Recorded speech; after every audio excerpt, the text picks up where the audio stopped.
This is my ranking of Sabrina's looks on the Short and Sweet tour. I genuinely love all the looks on this tour. So just because I'm ranking this last does not mean I don't love it, because I do. I really do. I love the boots. I love that each one has its color coordinated heart. I especially love the black version. This looks like it'd be really fun to dance in. I love the different colors. My favorite is the pink. I think it'd be cool if there was a slightly different silhouette with the tops to coordinate with the different colors, but I'm not picky. I love it regardless. Next are these baby doll cover-ups. I want all of them. I love all of them. My favorite is the pink again. This is what I mean when I say I like that these have slightly different silhouettes, the red and the yellow. I think that red on her is insanity. I think it looks stunning, but I slightly prefer this silhouette. I want this on my body yesterday. I'm obsessed with this, and the fit is impeccable. I love that it still has the sexiness to it, but I also love the contrast of these pastel colors, but then you have a moment where it's all black. Ooh, I love it. I love it. The look of the tour. This is it. Ingrained in my brain. Like when I think of the Short and Sweet tour, I'm thinking of this look. I'm obsessed with the red. I also love the pink. Something tells me there's more colors coming. I could see a green. I could see like a lilac or a lavender. Orange. Can you imagine an orange? This is custom Victoria's Secret. I love the details. I love the different placements of the lips. I love the different lyrics of taste on the leggings. I mean, everything about this. I've been saying she should do a capsule collection with Victoria's Secret. I think that would be so good. Okay, this is so fun. Bye. Everyone recommends the same horror movies every year to watch, and while the classics are amazing, if you want to get complimented from your friend group for recommending the horror movie that no one had seen and everyone likes, I have some recommendations for you. These are some foolproof, crowd-pleasing horror movie recommendations that I bet you haven't seen, or maybe you haven't seen most of them, but there's something for everyone here. Okay, first up, an actually fresh take on the zombie movie genre. One Cut of the Dead is an amazing horror comedy. If you like Shaun of the Dead, this has very similar vibes. Like you'll know what you're getting in for. This is a horror comedy that focuses on the comedy. It's also like a very sweet kind of tribute to zombie movies and like B movies in general, but it's a very lighthearted, fun romp. I think that this is like a very good group movie. Alternatively, if you want to take on a zombie movie that's going to stress you the fuck out, might I recommend Pontypool, which is a very claustrophobic, like single location film that is incredibly tense. This one has a really nice like Orson Welles' War of the Worlds kind of vibe. Also, like the tension is paced really nicely. It builds to this really good place that like keeps you kind of stressing the whole time, but has a very satisfying conclusion. Okay, moving on to vampires. Obviously, everybody knows Buffy the Vampire Slayer, but I feel like shockingly few people have seen the 1992 film that the series ended up being based on. This is also written by Joss Whedon. It's like his original concept, but this movie is fucking hilarious. First of all, the cast was amazing. Donald Sutherland plays her watcher, Rutger Hauer plays the big vampire baddie, and Paul Reubens, Pee Wee Herman, plays one of the funniest vampires ever. Also, Luke Perry is the love interest. David Arquette and Hilary Swank are in this too. I quote this movie constantly. It is so funny and so fun and so quintessentially 90s. Like, this is an absolutely excellent choice to watch for the group. If you want to watch a sexy Halloween movie, I cannot recommend The Hunger enough. It's an 80s fever dream where Catherine Deneuve plays a bisexual immortal seductress, and David Bowie and Susan Sarandon play her love interests, okay? This movie is incredibly sexy, very romantic, and also just kind of bizarre in the best way. If you want a weird, disturbing, and gross horror movie, I highly recommend May, which has like a classic 2000s goth aesthetic and is also just like super uncomfortable, but in a very entertaining way. This one gives me kind of like audition vibes, so I'd say this is kind of like more of an intermediate horror recommendation, not so much for newbies. I feel like most people are familiar with Ty West now, obviously because of his Maxine trilogy, but I do feel like The House of the Devil still flies under the radar in a big way. This is a really awesome and authentic like homage to classic 70s like satanic horror. It's really beautifully done. It has some really good kills. It does have like a slow build, but a very, very good payoff. This would be a very good recommendation for like people that are really into A24 films. I feel like this would be a big hit. And finally, if you like your horror romantic, I feel like Spring harkens back to like the classic Universal monster movies in the way that like it is kind of a creature feature, but the emphasis is on the romance and the loneliness and the connection. Spring is really great. If you like movies like Only Lovers Left Alive, I feel like would be a good contemporary comparison for this. Spring is genuinely romantic and genuinely creepy. I normally do like to gatekeep my good Halloween costume ideas. I'm sorry, but I do. But this year I've seen one too many videos of people recommending the exact same kind of basic costumes. And so I feel like I need to do some charity work. If you want an actually cool cinephile approved costume that is recognizable, but very unique and rarely done, this is the list for you. Okay, first up is Margot from The Menu. It's crazy to me that I've seen like 7 lists that recommend being like Florence Pugh's character from Don't Worry Darling, but I haven't seen anyone recommend this. I've never seen anyone do this because I think that she's one of like the chicest like modern final girls, and I also think that this movie had like a huge cultural impact when it came out.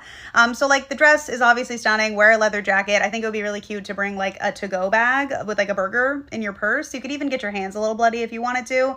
But yeah, fantastic costume. We're gonna get a little more niche as we go, but the next is Edith from Crimson Peak. Like this is such an iconic look. If you want to make it sexier, you could make it like more of a sheer Victorian nightgown. You definitely need like the red on the bottom. You could get your hands bloody too. Again, you could carry around a prop knife or a candlestick, but like I feel like this hair and everything, it's just a very iconic, like I don't know why we don't see this more. I feel like this should be like a Carrie level staple, you know? I feel like when Barbie came out, the Nice Guys had like a big moment being back in the cultural conversation. Everyone loves this movie for good reason. It's incredible. And I feel like this costume is not too hard to pull together too. I feel like this would be a really great duo costume. You could gender bend it, which I think would be funny and a great way to show that you have excellent taste in movies. I'm not 100% convinced that this one would work because I think there's a good chance that people would just think you're in your pajamas with a teddy bear, but I think it would be really cute to dress up as one of the prisoners in the pink striped prison wear from Paddington 2, and you could carry around a little teddy bear dressed as a prisoner too. This is a deep cut. Cinephiles love this movie, so even if people like don't get it at first, I feel like if you're trying to attract a specific audience, like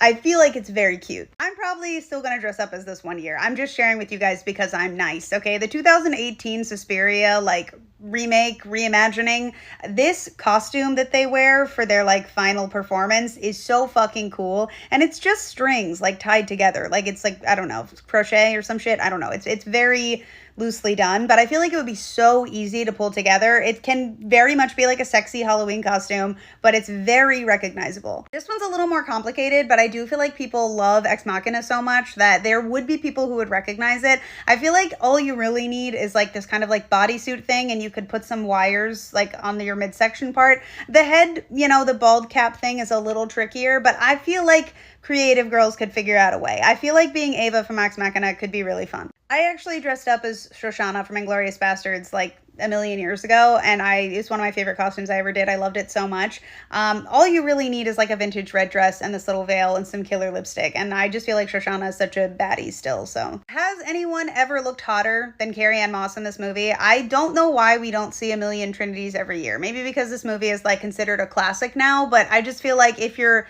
pulling into the recesses of like classic cinema Halloween costumes, go for Trinity. Like, please. Speaking of the classics, Penny Lane from Almost Famous. This is such a like sexy, cool costume. I feel like this should be way more popular than like Margot Tenenbaum, which, I mean, I love Margot Tenenbaum, but this is just awesome. You could do this look, which I think is her most iconic, or like the mini skirt with like the floral boots and the peasant top. You know, throw the glasses on from the poster. I just feel like this is such a chic and cool look. I feel like Hot Rod should be a Halloween staple costume. I feel like this works for any gender. If you're like want to do a sexy version as a girl, I feel like doing a sexy costume with a mustache always gets you like funny points. And I don't know a single person that doesn't love Hot Rod. This, like, you need just such a minimal costume. Make sure you're wearing his yellow cape. You can barely see it in this picture, but like, come on. And finally, I'm actually so mad that I've decided to share this with you guys, but I know that if I wore this one Halloween, no one would get it because it is kind of extremely niche. But Marissa Tomei's outfit from My Cousin Vinny, this full body floral jumpsuit that she wears, this is the outfit that she wears when she does that iconic monologue, and my biological clock is ticking like this. This look is fucking amazing. If I saw someone show up on Halloween with this, I would literally handcraft them a trophy to give them. Please, can we make this like a Halloween costume that people recognize so that one day I can wear it and won't have to explain myself all night long? These are my recommendations. I think they're fun and unique and cool. I understand they're more niche than most, but they're for movie lovers. And do something totally crazy and tell you about the time where I'm actually on campsite in Modern Family, which I know is an insane concept. I'm never on campsite. I hate camp, but you know, I have an episode where I actually am on campsite and I just rewatched it, so we're gonna go over it. And it's the episode where Cam is hosting a charity event. He's hosting the charity event in his house, and he has a enemy. He has a nemesis, an arch nemesis. And he's really enjoying the concept of having this arch nemesis, Andrew. And because of that, he's very excited about this charity event for like multiple reasons, and he's been planning it to a T. He hired Luke to be his personal assistant assistant. He's made sure the invites were sent out early. He has everything planned, and his entire episode is him complaining that Mitchell does not listen to him, that Mitchell does not hear him, that Mitchell does not like actually hear him when he's telling him things. And Mitchell continuously goes, no, that's not true, I listen to you when you talk. And then the caveat of the episode, caveat? I don't know if that's the right word for this, but anyways, the episode comes out that Mitchell really doesn't listen to Cam and forgets about Cam's things because Mitchell never sent out the invitations that he was supposed to send out for Cameron to have this event happen, basically, to be able to have any people there for the event so that Cam will be able to like plan these events again, so that he will still be able to be a part of this committee that does these things. Also, this is my new cup because I still can't find the Disney Princess cups that I bought anywhere in my house, anywhere at all. But they were also out of them at my local Target, so instead of just continuously using plastic, which I might go back to soon because I am still like, you know, it's seasonal depression season. But I got these child cups instead, and they have Mulan and Cinderella and Belle all in one cup. So like magical, right? But anyways. So Mitchell has not sent out these invites, and Cam is the one that's like paying the price for it, and Mitchell is going around and he's trying to get more and more people to come to this thing, and he does his due diligence to make sure that the party is a success and that Cam does get to still basically be a part of this committee, blah blah blah, all that jazz. But I'm still on Cam's side for the entire time because Cam is literally going, you never listen to me, you never hear me. And Mitchell keeps going, no, I hear you, I listen to you, I understand. Like, I listen to you, I really do. And then the end of the episode literally proves that not only does Mitchell not listen to Cam, but it actually really affects Cam's life, that Mitchell is not listening to him and is not hearing him and is not respecting him. And it's fully a Mitchell is at fault episode and Cam is in the right. And it's so rare that we get those episodes, but like this was a very well written one because Mitchell really doesn't listen to Cam. Also, look, it's supposed to be leak proof. Isn't it exciting? Hopefully my dog doesn't figure out how to open this one. Okay, bye. So you know how the election's coming up and SNL makes fun of elections all the time and like every politician that they possibly can who's in the news at that moment because like that's what SNL does. And that's like a really big selling point of SNL, especially around media elections and all that jazz. And right now they were trying to figure out like who they were going to cast as JD Vance, and like last night or the other night for the Ariana Grande episode they had Mikey J play JD Vance, but on another episode they had Bowen Yang play JD Vance. They're missing a major opportunity here. I know that a lot of people are saying Taran Killam, but no, that is not who they should cast as JD Vance in this show, okay? One moment, there's a jump scare coming. This is Despicable Human Nightmare JD Vance. Notice all of his features. He's so gross. I'm so sorry I'm making you look at him, okay? But technically, JD Vance is almost kind of an attractive person if he didn't have dead eyes, okay? Almost kind of. This is Michael Longfellow, who is on SNL right now. This is him again. JD Vance, Michael Longfellow. JD Vance, Michael Longfellow. I currently have cramps and I'm dying and I'm sitting in the only position that's not actively murdering me right now, but I do not understand why they have not cast Michael Longfellow to play JD Vance in these sketches when he so very much looks like JD Vance that it is actually a little haunting. Is it just me? It might just be me, but like I'm right. So it's not just me because I'm right. Okay, anyways, I'm gonna go die in a corner in peace now. Thank you. Goodbye. The thing, I don't have an episode where I'm completely on Phil Dunphy's side ever. I wish that I did, but I don't. But I do have an episode where I really like Phil Dunphy, okay? Where I really wish that he were more like that throughout the entire rest of the series. And that episode is the episode where Alex is like really freaking out because she got like a B on a test or an A-, something that's bringing down her grade point average, and she keeps bringing up that guy that she dates later, whose name I'm now forgetting. But the Dunphy parents are planning, they're trying to comfort her, but they don't understand the issue. They're like, you still got a really good grade. That's fantastic. Like, you got a good grade. You needed to take a break from studying. Because the one thing I always will agree with them on is that Alex does need to take a break from studying, and I do respect when they try to have her take a break, even if they do it completely wrong and should actually listen to their child in some way, shape, or form. But the thing is, so the Dunphys, so the Dunphy adults, Claire and Phil, are planning on going to the movies. They're really excited. One of the Sharknado movies came out, and they love crappy horror movies. They absolutely love them, and Phil loves them as much as Claire at this point in time. And they love going together, and they love being like, oh, look how ridiculous this is, look how silly this is, isn't this so fun. There's so many, the stakes are so high and it's so silly and we love it. And they love it together and it's like a really magical thing. And Phil gets very excited to spend time with Claire in this episode, and there's no amount of there's no piece of the episode where Phil is mocking Claire or feeling the need to mock Claire or really feel the need to mock any of his children, okay? He is just being there and he's really happy to be a part of this family. And the reason is because in this episode, the family has a common enemy. And that is Alex's enemy, whose name I am completely forgetting right now. Because Alex goes, yeah, no, I guess, like, I got the parents that I got. And, like, his parents are doctors and scientists. And my parents are just you guys. So I guess for what I have, I did pretty well, I guess. And it takes them a minute to realize that she's insulted them, and then they go to the movies and they meet his parents purely by accident, and the parents are like, oh, you're going to see this super fancy documentary in French too, isn't this going to be great?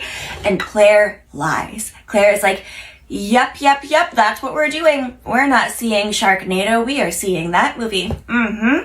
And Phil is like, why are you lying? We like Sharknado. And Claire's like, we're gonna go into that movie. And they go in for a while. Claire falls asleep. Phil goes back to the other movie because he's like, I'm not ashamed of who I am. And Claire falls asleep in that movie basically for the entire thing, and Phil goes to get her after. And instead of mocking her, instead of being like, this was a really stupid thing, he's basically like, I understand why you did this. And then he tells her the plot of Sharknado, and they both get really excited about the next Sharknado together. And I think that that's a really good Phil episode because they have a common enemy, and the common enemy is those guys, the other parents. And because they have the common enemy of the other parents, there's no reason to make Phil mock Claire, talk about her weight, talk about how she used to be beautiful, talk about how she used to be something at all in this episode. He just actively loves her, and that is what I like in Modern Family. Okay, thank you, goodbye. We officially have more information on why Hannah from this season of Love Island was arrested. So if you didn't already hear, Hannah was arrested a few days ago in Georgia, and she's currently facing 2 felony charges. 1, terroristic threats, and 2, willful obstruction of a law enforcement officer.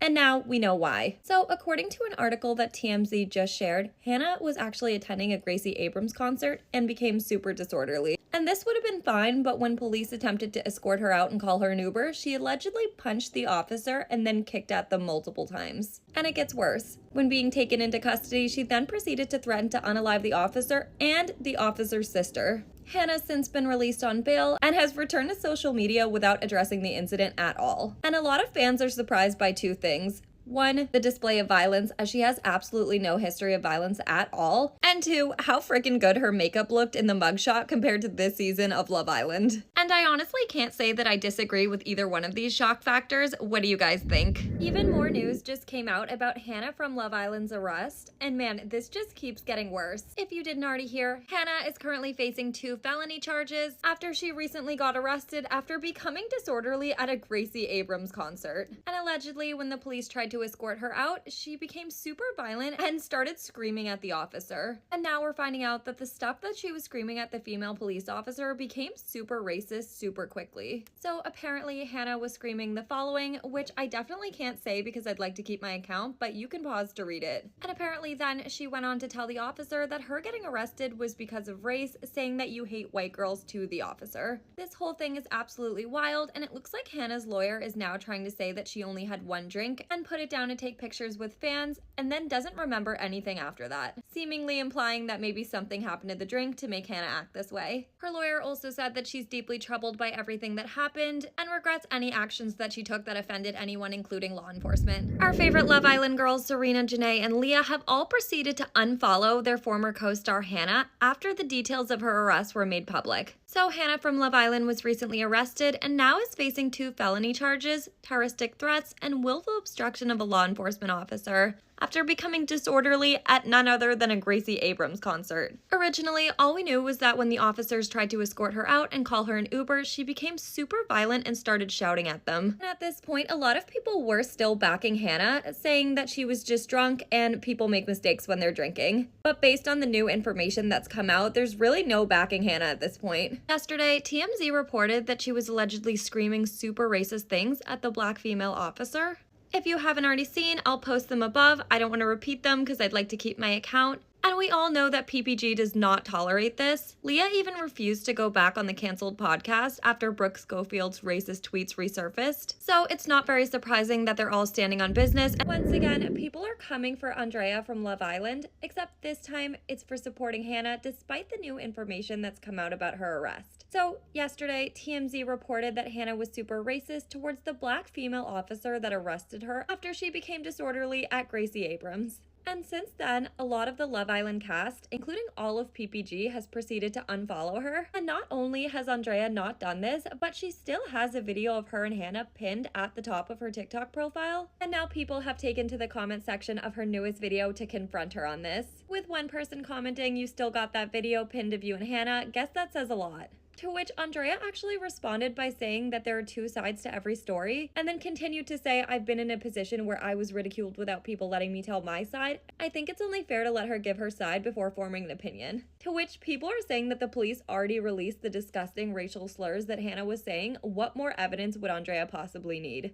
And I'm 100% in agreement with that. What do you guys think? Andrea just posted an apology video responding to all the backlash she's getting for publicly supporting Hannah. So Hannah was arrested after becoming disorderly at a concert, and it later came out that she was super racist towards one of the female officers. And while a ton of the Love Island cast proceeded to unfollow Hannah after hearing this information, Andrea definitely didn't. Despite all this, Andrea left a video of her and Hannah pinned on her TikTok profile, and she also proceeded to support her in her comments section for a video which has since been deleted due to all the backlash that she was getting. And in response to all of this, she just made this apology video, basically saying that when she made the choice to support Hannah, she didn't know the full story. All she knew is what Hannah told her through a phone call, but when she woke up this morning and saw all the comments on her post, she finally took a look at the police report and wanted to tell everyone that she doesn't support racism or racist comments. She then proceeded to apologize again for not even looking at the police report before making a comment on the situation, but still didn't address where she stands with Hannah personally. This definitely still doesn't sit 100% right with me. What do you guys think? I only see 2 pictures of Gale in the new illustrated edition of The Hunger Games that just came out.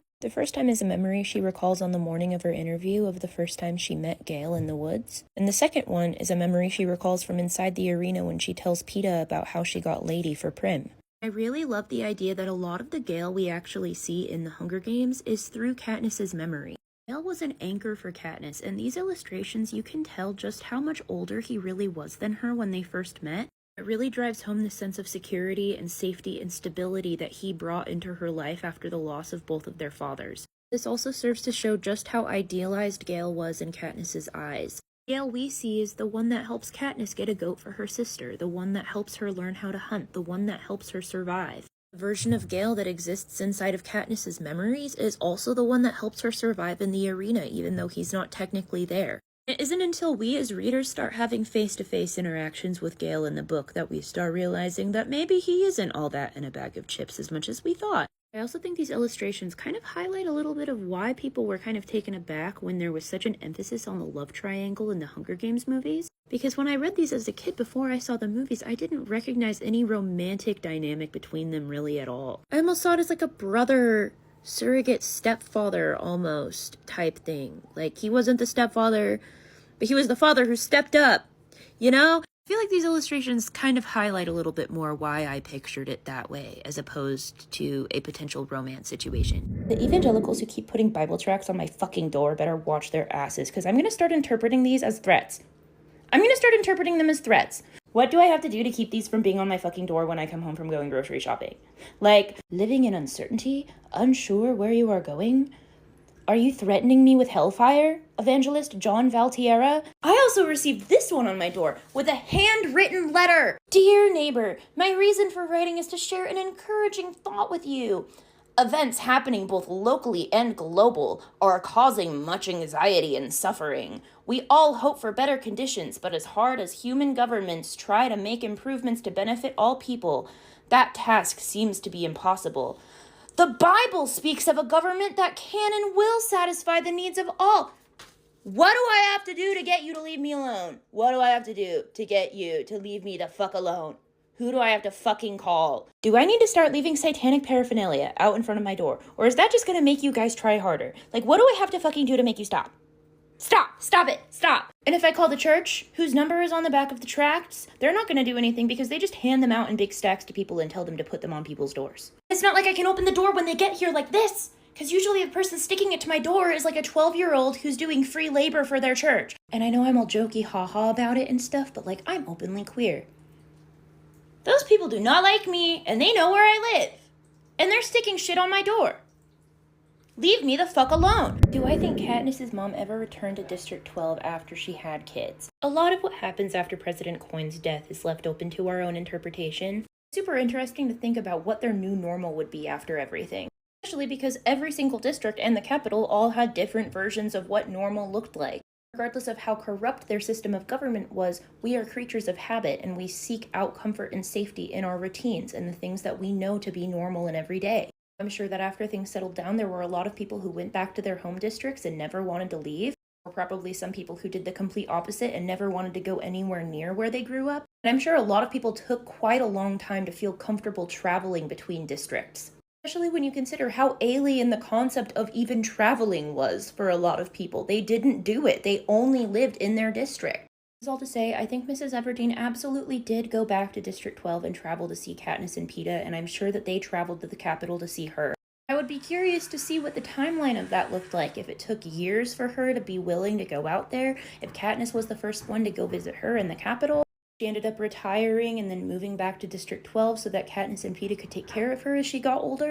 A lot of possibilities, and one of the best parts of the series is that so much of how it ends is open to interpretation. In fact, you could make a whole other series of what it looked like to build a government from the ground up after a rebellion and finding a new normal and what kinds of corruption came with their new government, because there always is. America. And you make hot tea. Hi, American here. I saw this video and I was just inspired to show how I and probably most other American citizens make their tea. So the first thing you're gonna do when you make a cup of hot tea in America is wash your cup out with soap and water. Once that step is done, you're gonna fill your cup with cold tap water.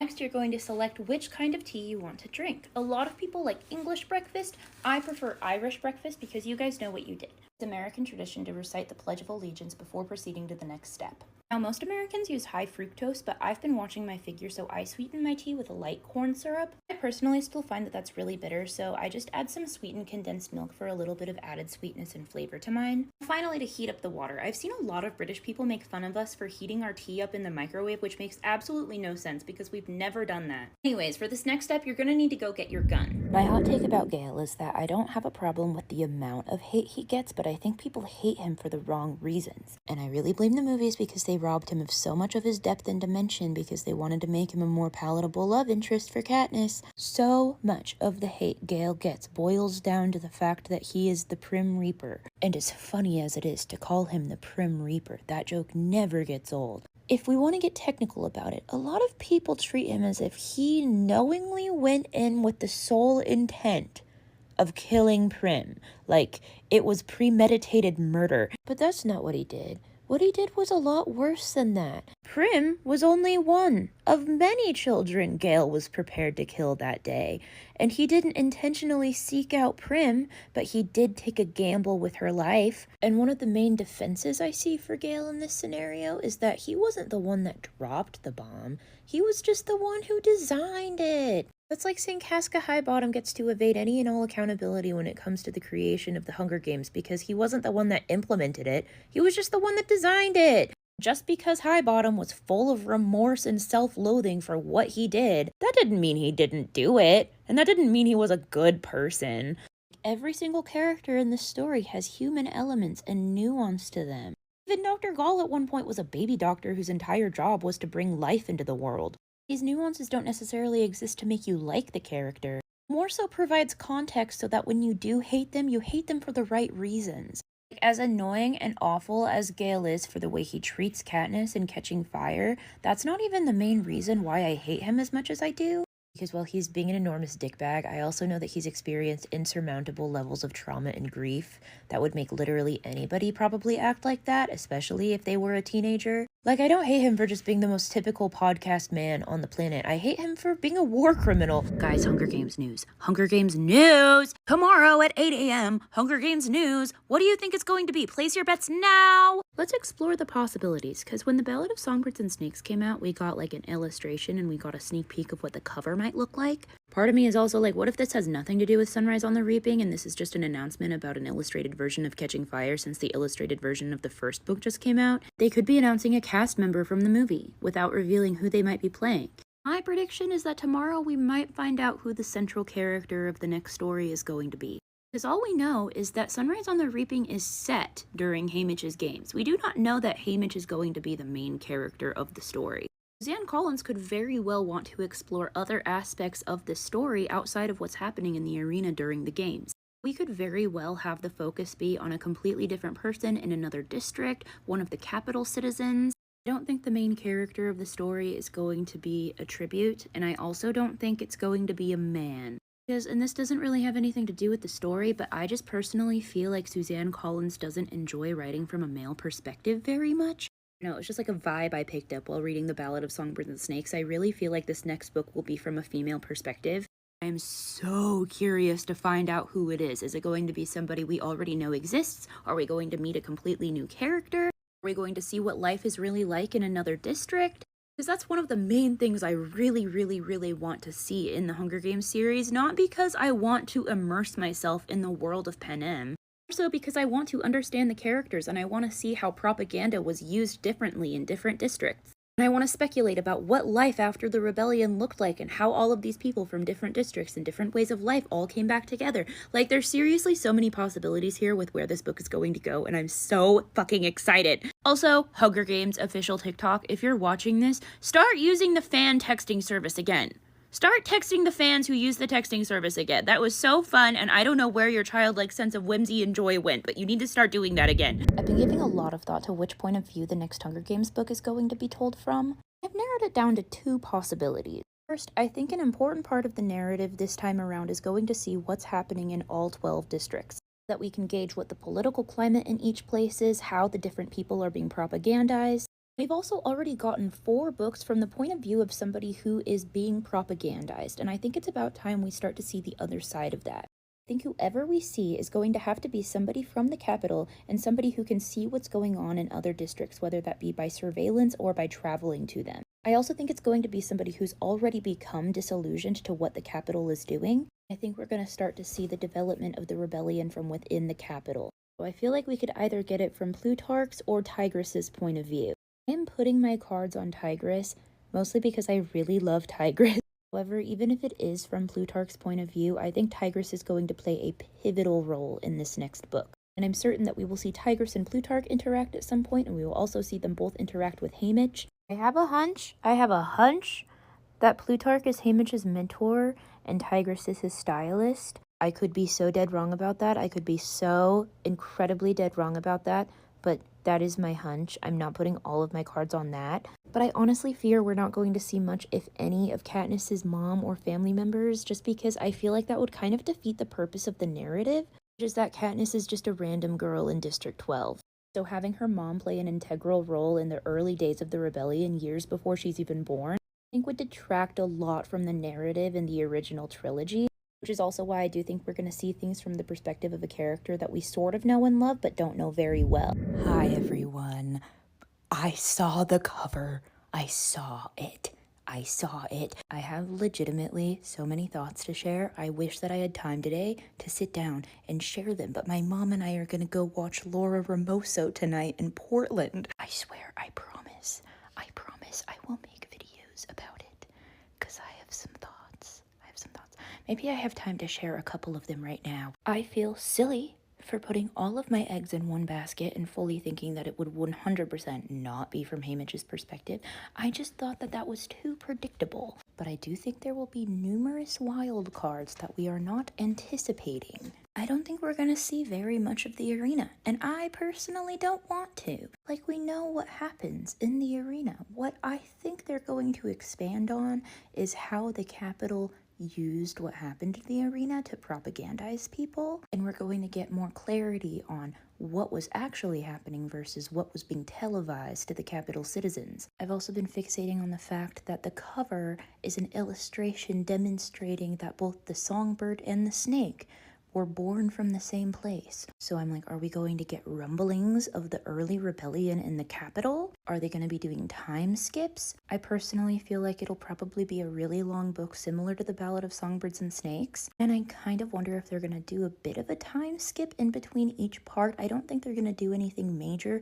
I feel like it'll be kind of similar to Ballad, because I think we're going to see more of Panem than we've ever seen before. I really feel strongly that we're going to see things happening in other districts. And I feel like the only way they'd really be able to illustrate that with Haymitch as the protagonist is by showing what happens after his victory in the games. Because there's so much mystery around him. Like, who was he before he won the games?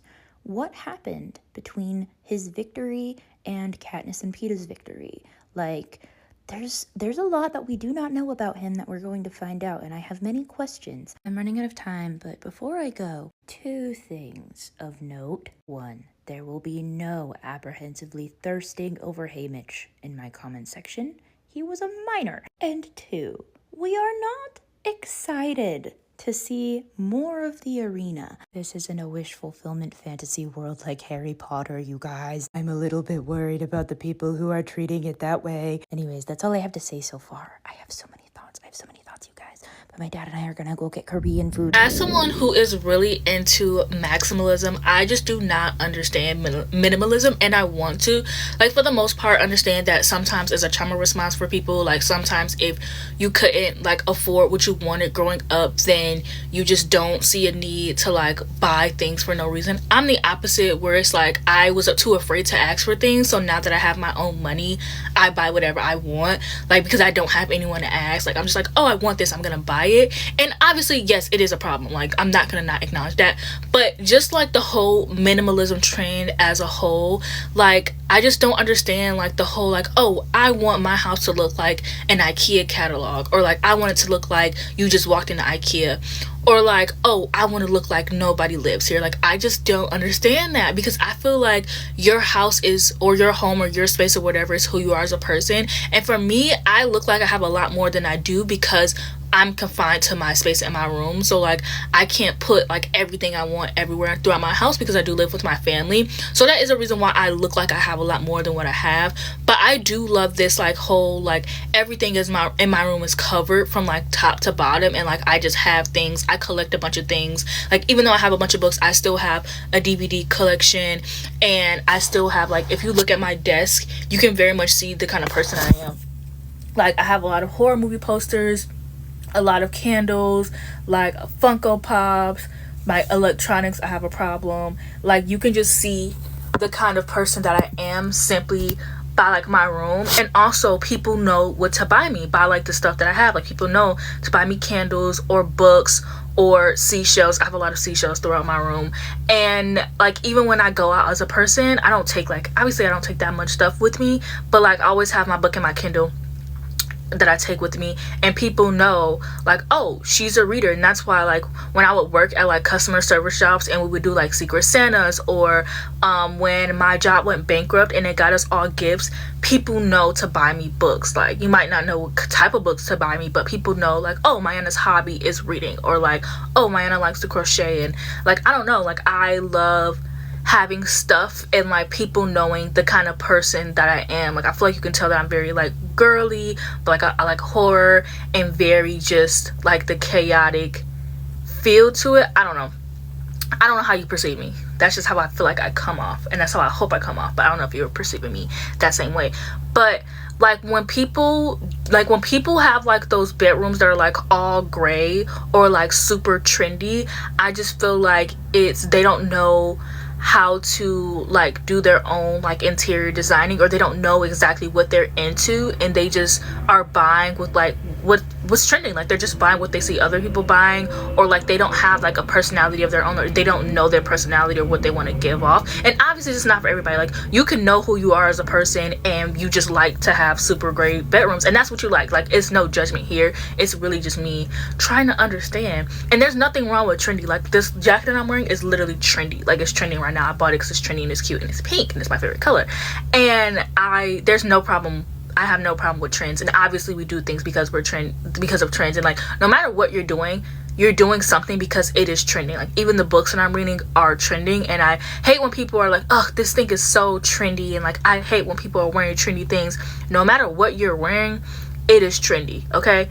Unless you got a time machine and you're from the 80s, I don't see how what you're wearing is not trendy at some way or another. This is not about fashion. This is about like interior design. I'm also just really into interior designing and having things set up and changing things. And I change my room around like every year. Sometimes I have a desk, sometimes I don't. Sometimes I like have a space in front of my bookshelves where I sit and read on the floor. Sometimes I don't. Like it really just depends, and I change my room very often to fit like how I'm feeling in that moment.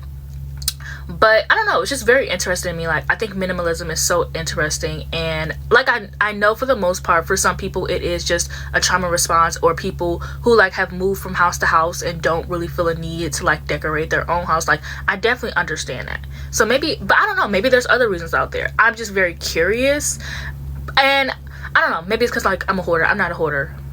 I like to say that I am, but I'm absolutely not.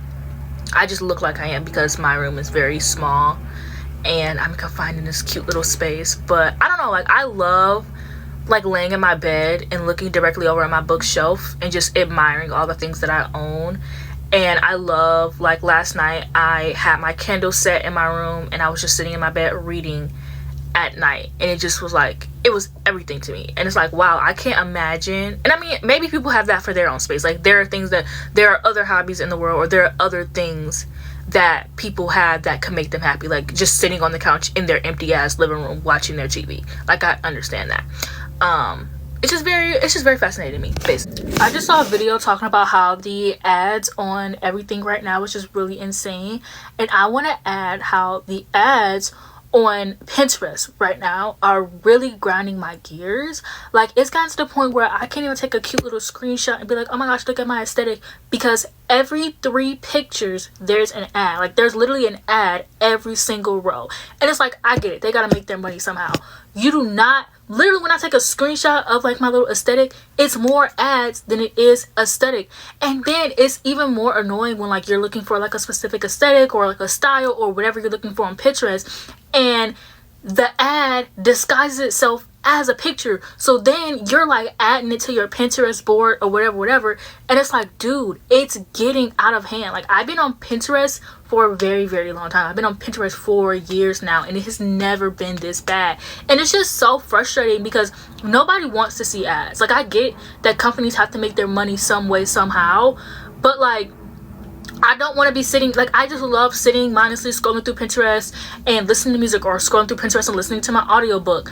But the amount of ads I see makes me not want to be on there anymore. And it's like, I used to want Pinterest to be like the only social media site that I use because it just feels the safest. Like there are no men there, like it's just girlies, like it's just fun.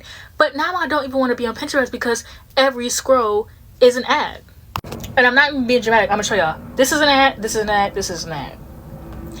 This is an ad, this is an ad. Okay, these are fine. This is an ad, this is an ad. This one too.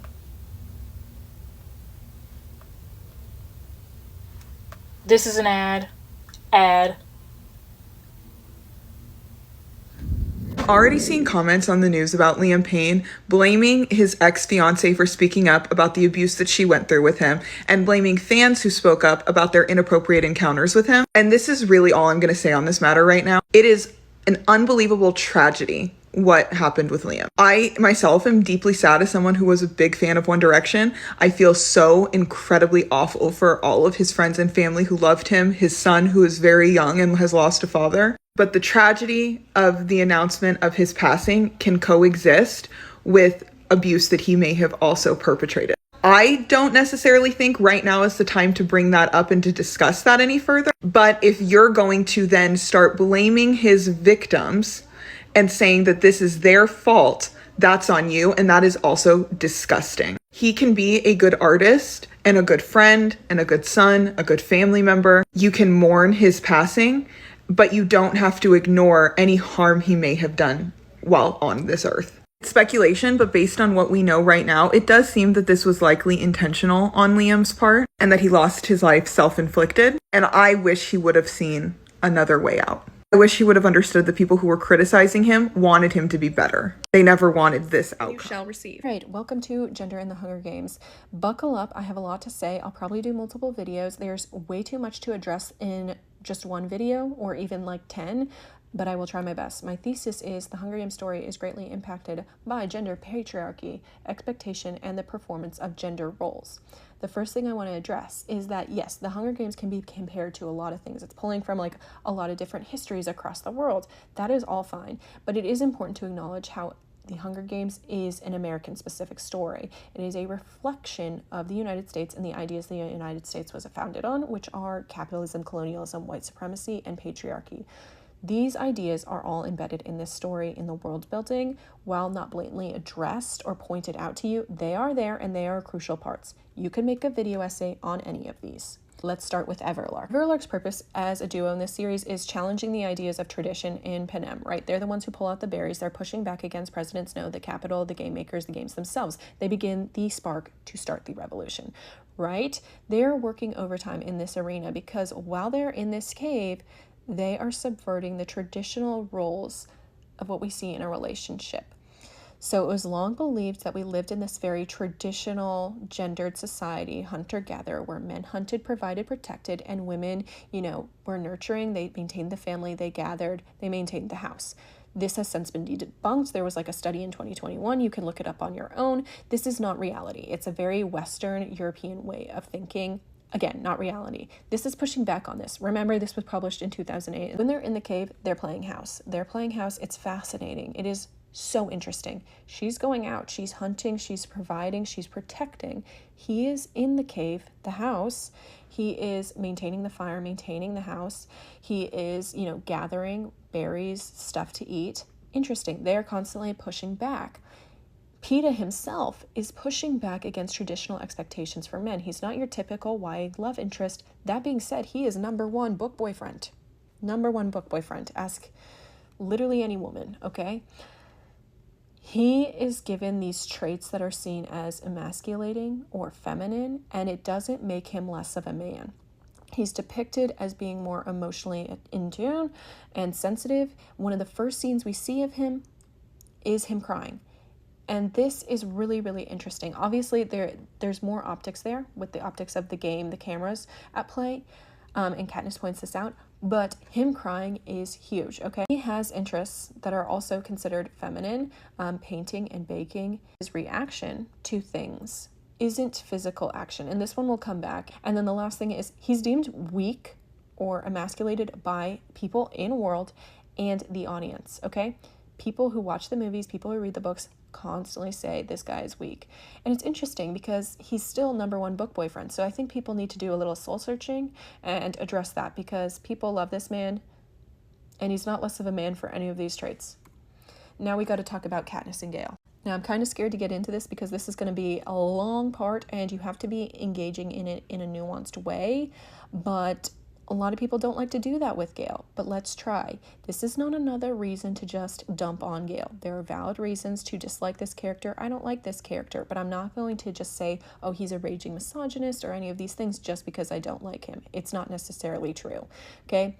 I'm going to be talking about the way these two are socialized for their gender, right? He's socialized as a boy, she's socialized as a girl, impacting their characters and the way that they act. Why? Because from the very beginning, these two are talked about as if they are the same, okay? From the very beginning to the end, Katniss says, we are the same, we are fire, we are anger. This is fascinating. Throughout the entire series, they are so different. Okay, these two are from the poorest class in the poorest district. They are starving, they are struggling to get by. They lose their dad in the same tragic event that leaves them traumatized and very angry at the world. Valid, okay? They then are forced to become parentified children in their family and become the provider and protector that is then lost with the father. Okay, same background. And yet, when we meet them in the woods, Katniss says, okay, we look the same, we are the same, and all we can see is difference.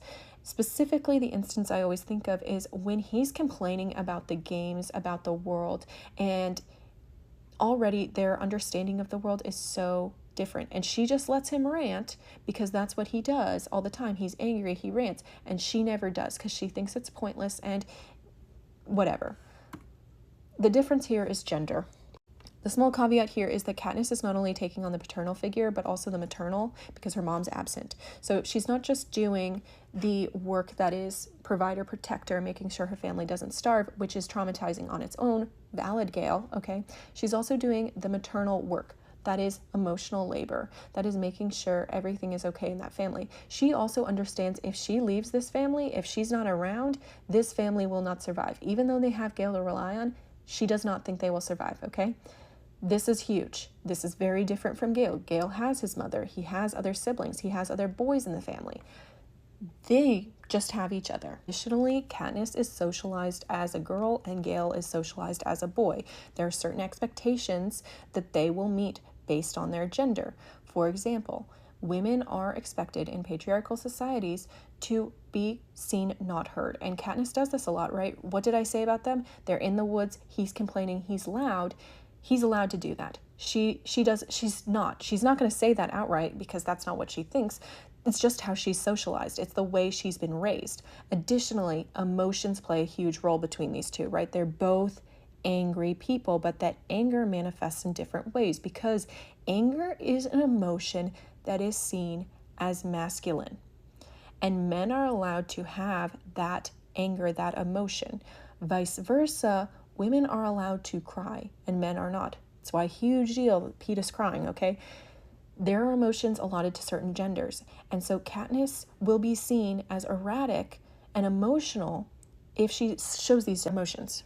Sometimes she bottles it up. She tries not to show it. She's hyper aware of this. And there's lots of reason for this, but I think gender plays a huge one. And the difference between Gale's behavior being a little bit more reckless is because he doesn't have the consequences of just being the only family member to depend on. I think also men are allowed to be a little bit more reckless. He's allowed to depict his anger and he's allowed to be loud and say these things, even though Katniss thinks that they are dangerous and you shouldn't say them. Think also, again, women are allowed to be a little bit more emotional than men. It still hurts both of them in the long run, okay? But Gale never learns a good way to process this anger, which leads me to Gale's tragic character. He is the perfect boy to groom into a soldier because he is angry, because his first instinct when action happens is physical action. He will become the perfect soldier and his story becomes tragic. It is tragic because a lot of his anger and his frustration and emotions are valid. He just goes to the wrong place. Now let's move on to my final part of part 1. 2 boys, 2 depictions of masculinity. If you've been living under a rock, the love triangle is not actually just a love triangle. It is a depiction of a lot of debates in Katniss's heads and how to process certain things. The biggest one is the just cause for war theory. That is a whole nother can of worms. I'm here to talk about these 2 boys and masculinity and the way it manifests in their emotions, right? We talked about how Peeta is emotionally in tune. He is okay with showing these emotions and finding good, healthy ways to process things. Gale does not, and it ends up being tragic for him. And in the end, in the very last paragraph of Mockingjay, she talks about how we're the same. I'm angry, I'm fire, we're both fire, but I can't do that because that's not the best way to move forward. What I need is something more helpful. Peeta. She's almost acknowledging how this system is not benefiting anyone by sticking to what you are expected, by being socialized in this way. It is actually harming everyone. It is not a system for everyone. And by pushing against it, by being outside the lines, by being yourself, it is better. That was long, I'm out of breath, and if you want to join me next time, I'll be talking about gender performance as a key aspect to the game. Back to gender in the Hunger Games. This is part 2. Thank you for all the love on the first one. We're talking about gender performance as a key aspect to the games. The first thing I want to address is people were asking me about YouTube, longer format content. What do I explore? I am working on a YouTube channel with some friends. It's going to be called Enjoy the Show. If you have any media or themes or anything you want me to explore, I do it all the time. I love doing this. This is my hobby, okay? Also, proceeds from this video will be donated to Dina and her children. If you would like to support them yourself, link in bio. The first thing we need to address is gender performance, right? Masculine and feminine roles are not biologically fixed, but socially constructed. And this is what informs our characters. We talked about it with Peeta, Gale, and Katniss, right? Judith Butler popularized this idea. Performing gender is a necessary condition of being in society. If you do not perform a gender role, meet these expectations, you risk being marginalized, ostracized, even killed. Especially true within Panem, within the games. Something you will see here is the system works for no one. It is broken. Everyone loses. Okay? Remember that. Keep that in the back of your mind. Let's talk about the games. When people talk about the Hunger Games, they think of survival. Can I run? Can I fight? Can I do all of these things? Great, fine. That's not what the games are about. They're about performance, and it's thanks to Lucy Gray. The first 9 games were about just fighting, but it didn't work. And the 10th game served as a reinventing of the game to maintain the Capitol's control over the districts. Very, very crucial. Snow studies what Lucy Gray does, and honestly, a lot of what she does ends up with what we're familiar with 64 years later. She is a performer. She sings. She writes songs about her life. She sells her story, all of these things. But even the way she operates in the games themselves is that of a performer, right? People say Lucy Gray is a performer trapped in a fight. Katniss is a fighter trapped in a performance. What does Gale tell Katniss? Right before she goes, you gotta put on a good show. That is all they want. This is not about a fight. This is about a performance. How do tributes put on a good show? I'm glad you asked. There's 3 things I'm really thinking about. You have to sell your story, your angle yourself. This is like reality competition shows. You have to get the audience rooting for you. You have to have the jury voting for you. And you have to have this story, right? Katniss does. She, is good at survival and hunting and all of these things, but it is these things that move her forward, that make her win. She has the angle of, I'm saving my sister. I need to get back to my sister. We are family, all these things. She's desirable. Cinna makes her desirable and dresses. Peeta presents her as desirable when he confesses his love for her. Then we have the love story aspect. People want to see that play out. This is what pushes her forward. And without this, she can't move forward.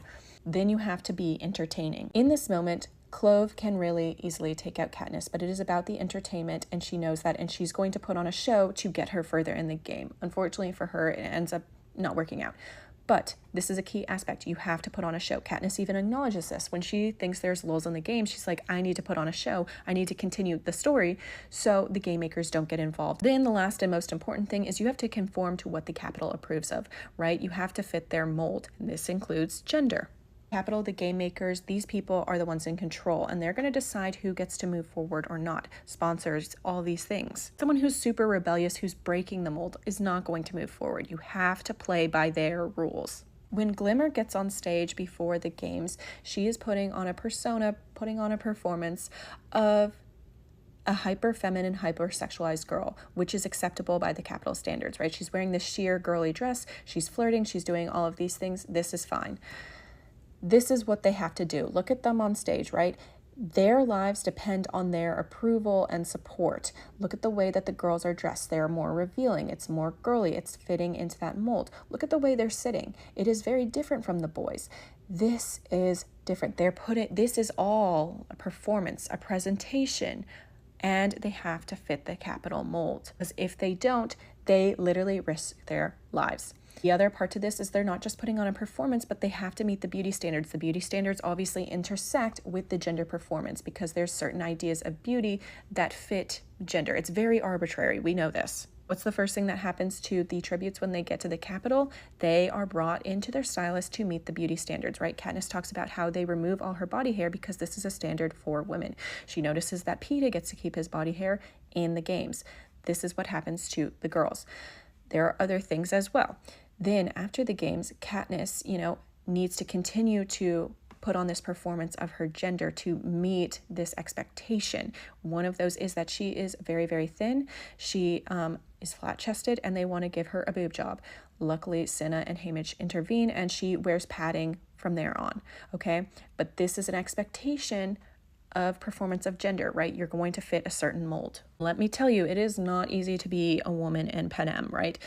The odds are not in your favor. What was that first thing I said? Okay, no one wins in this system, even if you play by the rules. Glimmer still doesn't make it. Cashmere still doesn't make it. Tigress is ostracized even though she tried to keep up with the capital beauty standards, all these things. But these girls are really where I'm focusing on, because they're playing the game, and they're playing a game in a very particular way, because there's two ways people see women, okay? Unfortunately, you know, you can be the innocent schoolgirl that's not a threat. You're kind of like Glimmer playing. It's interesting because the three of them kind of do this, right? They're innocent. They need saving, all these things. Joanna, she plays frail until the end of the game. Katniss, you know, she's just this schoolgirl in love. She's trying to make it back to her sister. All of these things. Fantastic. Okay, the Capitol's fine with that. But then suddenly they start to push back against the mold, and that is a threat. And that's where they enter this second personality, which is a lot of people see women who do not fit this mold as, you know, manipulative and, you know, calculating and a threat. And that's why these three end up in the 75th games, the third quarter quell, right? These women are a threat because they go into this, they become a threat. When Snow realizes that Lucy Gray doesn't need saving, but is actually a player and someone who's very, very bright, but to him is a threat, you know, he's going to do something about it. So Katniss spends the majority of the games, you know, pushing back against the Capitol, fighting the Capitol, pulling out the berries. She's also playing a more traditionally masculine role within this couple, right? She's the protector, provider, all these things. And then they get out of the games and she's in trouble. What does she do? She has to kind of backpedal by acting very hyper feminine, acting like this, right? She's the schoolgirl in love. She's so innocent. She couldn't do anything else. She has to perform this very hyper feminine version of herself in order to be deemed okay by the Capitol. This is the most acceptable version of her in the Capitol's eyes. And the same thing happens for the men, right? If they don't fit the system, they are a threat. If they don't play into the roles that they are expected, they are a threat, right? Sejanus, Snow views as a threat for many reasons, but one of those is, you know, he's very, very sensitive. He's attuned to his emotions. He's kind of similar to Peeta. A lot of people will draw comparisons between these two. And to Snow, that is a threat. Why does he act like that? And that's because Snow probably doesn't understand emotions properly, but that's another story. He views these people as threats because they don't fit that traditional masculinity. And even if you play by the system, right? Glimmer played by the system. It didn't work out for her. Tigress tried to play into the Capitol system. Didn't work out. Cato plays into this very toxic version of masculinity. And what's the story of his character? The lesson of his character? Nobody wins in a hierarchical system. It is corrupt. Even those who play by the rules lose. He loses. Everything he does is by the Capitol playbook, and yet he still loses because it's a system that is broken. But he does make it pretty far in the games, and I think a lot of that can be owed to the way that he plays the games. He knows exactly how the, you know, game makers, how the Capitol wants to see it. He knows exactly what to put on and what not, what parts of him to hide. But again, still loses. The system's corrupt. We can see how it hurts other people, right? Gale, he never, because he's socialized as a boy and boys are not allowed to fully feel their emotions or process them, he never learns how to process his emotions, which means he's very angry, which means he's perfect to be Grim, to be a soldier. We talked about that yesterday, okay?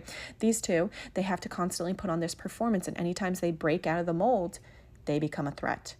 But what have we learned? Those who do not perform and conform are viewed as a threat, and they lose. And to win the games, to survive the games, because there's no real winners, you have to perform and conform.